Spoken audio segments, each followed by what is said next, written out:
and then you're on your own. All right, so continuing with simple harmonic motion. Remember, it's simple harmonic because we are not moving away from the y and x axis, right? All right, so alternating current is a flow of electrical charge that is periodically reverses. It starts from 0 and grows to a maximum, decreases to 0, reverses, and reaches a maximum in the opposite direction.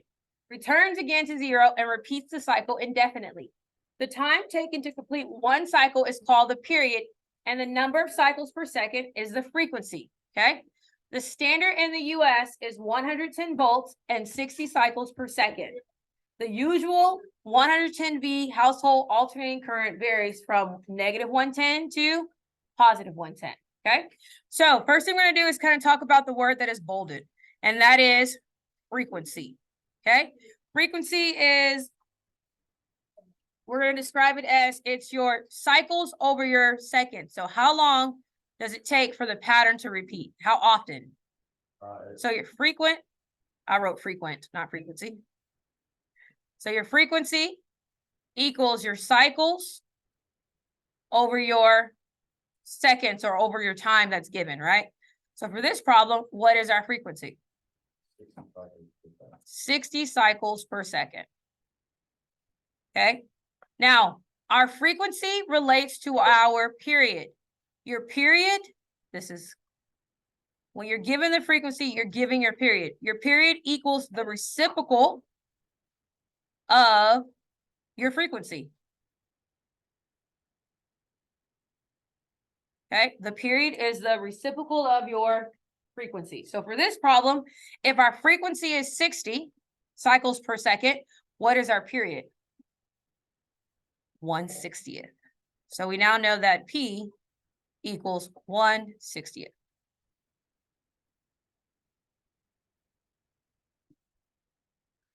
Okay, so now what we're going to do is we're going to take all the information that we have here and create a graph. So from what was given, it says it starts at 0, grows to a maximum, decreases to 0, reverses, reaches a maximum in the opposite direction, aka a minimum, and returns again to 0. What type of cycle did this describe? A circle. A sign. It described a sign. It described a positive sign.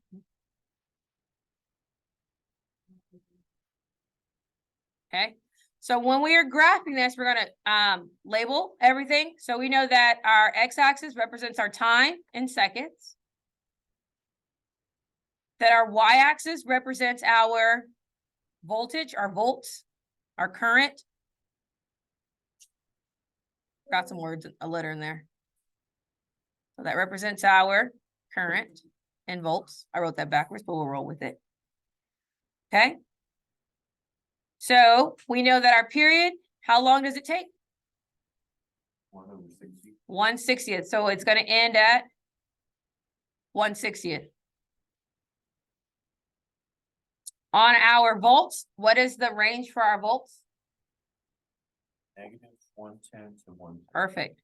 -110 to +110. All right, and then we're going to follow what it says. It said that we start at 0. Then we're going to reach a maximum. Then we come back to 0. Then we reach a maximum in the opposite reverse direction, aka minimum. And then we come back to 0. And so here is our sine wave. Okay, that didn't go. Let's try that again.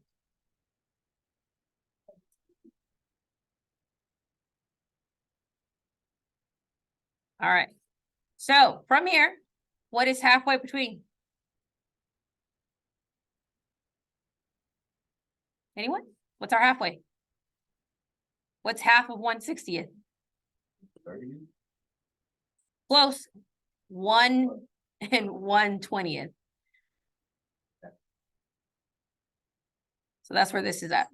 Okay. Oh, duh. Sorry. It happens. The number the smaller. Yes. Okay, so we now have our graph. Do we have enough information to write our equation? I don't want to feel discouraged. So what is our A? 110. 110, because that's how far we are from our axis of our wave. We are 110. What is our P? 1/60. 1/60. So therefore our B equals 125. good job, 120 pi. Okay, why does it equal 120 pi in case you're wondering? It's because it's 2 pi divided by 160. And how do we do that? Keep, change, flip. Multiply by the reciprocal. All right. Do I have, what's my H? What happens here? H is my phase shift, and my phase starts where? At 0.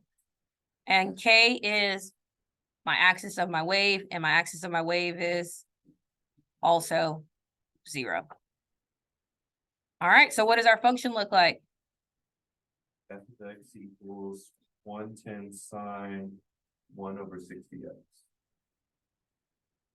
What's your, I mean, 120 pi x. there we go. That's- And this concludes your unit 9.